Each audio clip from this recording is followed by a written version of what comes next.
Aunty लोग थे जो उन्होंने सोचा कि अच्छा ये रूल है उपवास करने का कि हम भूखे रहें, हम पुराने कपड़े पहने, जमीन पर बैठना और बिछौना को त्यागना होता था। जमीन पर ही सोएंगे वो दिन रात, बिछौना पे नहीं सोएंगे और टाट बिछाएंगे, मतलब नीचे चटाई बिछा करके रहेंगे और ये सब रूल करेंगे और परमेश्वर को प्रसन्न करेंगे कि परमेश्वर मैं सब संसार के चीज़ों को त्याग करके मैं आपको उपासना कर रहा हूँ। तो और मन को साफ नहीं करते थे। कोई भूखा दिखा तो उसको रोटी नहीं देना, कोई नंगा दिखा तो उसको वस्त्र नहीं पहनाना, परमेश्वर के कामों के लिए हाथ नहीं बटाना, कुछ भी नहीं करना, बस ये रूल फॉलो करना। तो परमेश्वर ने कहा तुम उचित उपवास नहीं करते हो, भूखा रहना उपवास नहीं है। और तुम कहते हो परमेश्वर मैंने उपवास किया, आधा अधूरा करके हम पूरा कंप्लीट का दावा करते हैं और परमेश्वर को कहते हैं कि परमेश्वर हमने उपवास किया, क्या कारण है कि तूने मेरी शुद्धि नहीं ली, क्या कारण है कि तूने सुना नहीं। क्योंकि परमेश्वर ने आपके नीचे कारण भी बताया है। यीशु मसीह में जो उपवास होता है ना, इसका 101% उत्तर मिलता है। ये मैंने अपनी लाइफ में भी देखा है और सुना भी है और परमेश्वर का वचन भी यही कहता है। ये यीशु मसीह में वो उपवास नहीं कि ठीक है कभी आएगा रिजल्ट कर दिए, जितना बोला गया 21 रखो, 11 रखो, 40 रखो, रख लिया, होगा, पता नहीं रिजल्ट आया कि नहीं आया। इसमें बहुत जल्दी रिजल्ट आता है, लेकिन अगर हम उचित तरीके से करें तब। दो ही रीजन होता है कि इसमें जल्दी जवाब नहीं आता, या तो ये कि हमने कुछ बड़ा मांगा है परमेश्वर से तो उसको देने में परमेश्वर एक समय लगाएगा, है ना। जैसे बिल्डिंग बननी और झोपड़ी बनने में फर्क होता है, तो वैसे ही अगर हमने कुछ बड़ा मांगा तो उसके वजह से हमारा इंस्टेंट फटाफट से जवाब नहीं आएगा, तो हमें ये नहीं समझना कि परमेश्वर नहीं देगा, देगा, लेकिन हमने जो कुछ बड़ा मांगा उसका भी समय लगेगा। परमेश्वर हमें तैयार कर रहा है उस चीज़ को कि जब वो हमें दे तो हम उसको संभाल सकें। अगर हमने मांग लिया कि परमेश्वर मुझे फॉर्च्यूनर कार दे दो जो कि 20 लाख की आती है, 15 से 20 लाख की आती है, तो परमेश्वर हमें तैयार करेगा कि कार तो हम तुमको दे देंगे, लेकिन कार हम एक बार देंगे, लेकिन उसकी सर्विस महीने में, 2 महीने में, 4 महीने में होगा, उसमें कुछ न कुछ खराबी होगा। तो क्या तुमको उसके लिए भी पैसा है? तुम उसके लिए तैयार हो? तुम ड्राइविंग करना जानते हो? तो परमेश्वर उस प्रोसीजर के लिए हमें कुछ दिन रोकेगा। तो इसका ये नहीं मतलब कि परमेश्वर दे नहीं रहा है, वो देगा। ये कारण होता है, इसके वजह से थोड़ी सी देरी होती है। या फिर दूसरा कारण है कि हमने तरीके से नहीं रखा, ढंग से नहीं रखा, जैसा रूल है वैसा नहीं रखा, जैसा बताया गया वैसा नहीं किया, तब नहीं आता है, तब तो आता ही नहीं है और रुकता है। तो ये कारण होता है कि परमेश्वर हमें तैयार कर रहा होता है। नहीं तो अगर हमारी डिमांड छोटी होती है ना तो वो फटाफट से मिलता है। जैसे ही आपका उपवास खत्म होगा ना, हफ्ते 10 दिन के अंदर ही आपको दिखाई देगा, आपको समझ में आ जाएगा कि मैंने इस चीज के लिए उपवास रखा था, ये देखो मिल गया, ये हो गया। ये वो उपवास नहीं जो हम पहले करते आ रहे हैं, कर दिया, 21 कर दिया, 22 कर दिया, जो भी 6 महीने कर दिया, साल कर दिया और बस करके छोड़ दिया। यीशु मसीह में ये एक रियलिटी में उपवास जब बोला जाता है रखो करो, तो ये सचमुच काम करता है, सचमुच काम करता है अगर हम ढंग से तरीके से रखा जाए जैसा परमेश्वर ने कहा। क्योंकि यहाँ पे पुराने नियम में कुछ लोग ऐसे रखते थे कि आधा रूल फॉलो करते थे। भूखा रहने बोला परमेश्वर ने तो वो भूखा तो रहते थे, लेकिन परमेश्वर ने साथ साथ में कहा कि जिस दिन तुमने उपवास किया ना उस दिन तुमने खाना नहीं खाया, तो जो तुम्हारी रोटी बची वो कहाँ जानी चाहिए? वो भूखों में जानी चाहिए।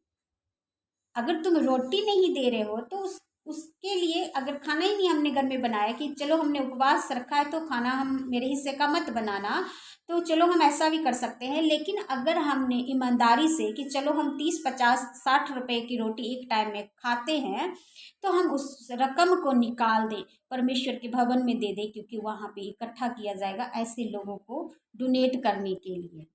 तो वो उपवास गिनी जाती है। नहीं तो बहुत सारे लोग हम 6 बजे खाए, 7 बजे खाए जी, हम सारा दिन उपवास किए। कितना 11, 21, 51 जितना बोला गया परमेश्वर में, 40 से 11 जो भी रूल, जितना भी आपको बोला गया, चाहे जो मन में आया, ये उचित उपवास नहीं है।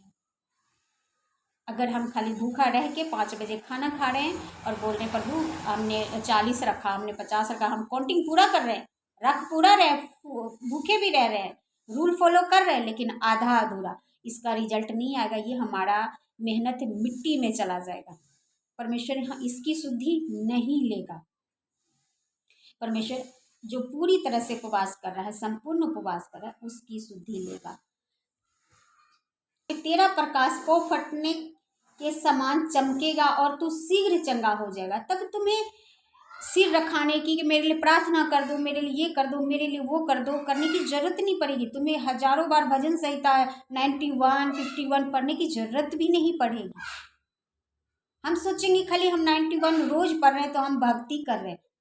आप भक्ति नहीं कर रहे हो। अगर ये नहीं फॉलो कर रहे हो तो आप भक्ति भी नहीं कर रहे हो। परमेश्वर आपकी रक्षा नहीं करेगा, क्योंकि आपने आधा अधूरा उपवास किया, आधा अधूरा फॉलो किया है वचन को। अगर कोई भी आप डिश बनाते हो उसमें जितनी चीज़ें डलनी चाहिए आप उतनी नहीं डाल रहे हो। अगर खीर बना रहे हो उसमें चीनी और दूध की मात्रा परफेक्ट होगी और चावल की मात्रा परफेक्ट होगी, तब वो खीर बनेगा। अगर आप एक भी चीज़ उससे निकाल दो तो आपकी खीर बनेगी, वो टेस्टलेस बनेगी, बेकार बनेगी, वो कामयाब नहीं होगी। उसको अगर चीनी ही निकाल दिया तो कोई भी खा के नहीं कहेगा कि वाह क्या स्वाद है।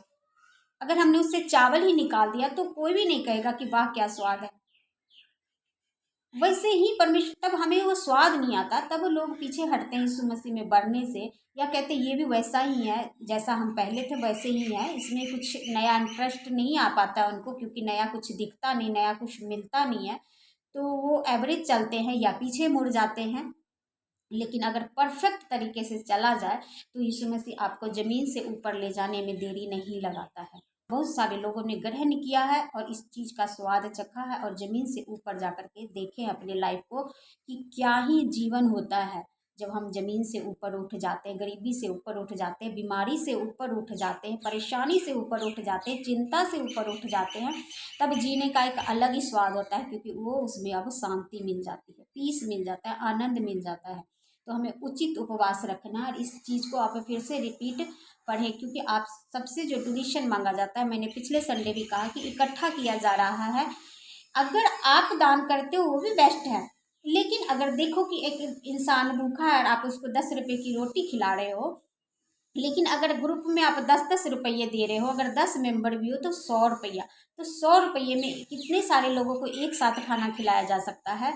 और आपका ये दान गुप्त भी रहेगा, क्योंकि परमेश्वर कहते हैं गुप्त में दान करना। अगर तुम सामने दे करके दिखा रहे हो दान को, तो तुम्हारा ये फल मिल चुका है, समझो मिल चुका है। इसका अब तुम ऊपर में बाद में परमेश्वर से कुछ मत मांगना, उसका रिजल्ट आपको मिलेगा, जरूर मिलेगा। आपने अगर एक भूखे को खाना खिलाया मिल गया, लेकिन साथ साथ में आपने ढिंढोरा भी पीट दिया, उस गरीब को एहसान भी जता दिया कि मैंने तुझे दिया है। और बहुत सारे लोग तो ऐसे और इतने फुलिश काम करते हैं कि वीडियो बना लेते हैं, वायरल करते हैं, उसको चैनल पे डाल देते हैं कि वाह मैंने दान किया। कुछ अच्छे नीयत से करते हैं कि लोगों को प्रेरणा मिले, लेकिन कुछ गलत नीयत से करते हैं। और यहाँ तक तो मैंने ये भी सुना है कि वो जो वीडियो बना लेते हैं उसको जी इतना थद्दी दे रहा है नोट का, उसको खाना दे रहा है, उसको कपड़े दे रहा है, वो वीडियो बना लेते हैं और चैनल पे डाल देते हैं। और उसके बाद जैसे ही कैमरा ऑफ होता है, उस गरीब से, उस भिखारी से वो सारा कुछ वापस ले लेते हैं।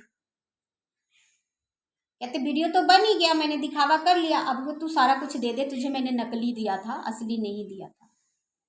ऐसे भी ढोंग हो रहे हैं, तो ये उचित नहीं है, ये रॉन्ग हो रहा है। तो परमेश्वर कहते ढिंडोरा मत पीट, तू गुप्त में डाल दे। जो तू गुप्त में देता है ना, मैं उसको खुले में अवार्ड दूंगा। जो तू दिखा के दे रहा है उसका मैं उसी वक्त दे दूंगा जितना तुमने दिया। लेकिन अगर आप 100 रुपये इकट्ठा कर रहे हैं ग्रुप में हम और दिए, और किसी का नाम नहीं लिया जा रहा है और दिया जा रहा है किसी को, तो हम भी उसको नहीं बोल सकते कि हमने तुमको दिया, क्योंकि वो हमारा नहीं है। और किसी एक का भी नाम नहीं ले सकते, क्योंकि किसी एक का नहीं है, वो सबका है। तो परमेश्वर उसको अवार्ड देता है जितना जितना जिसने दिया है।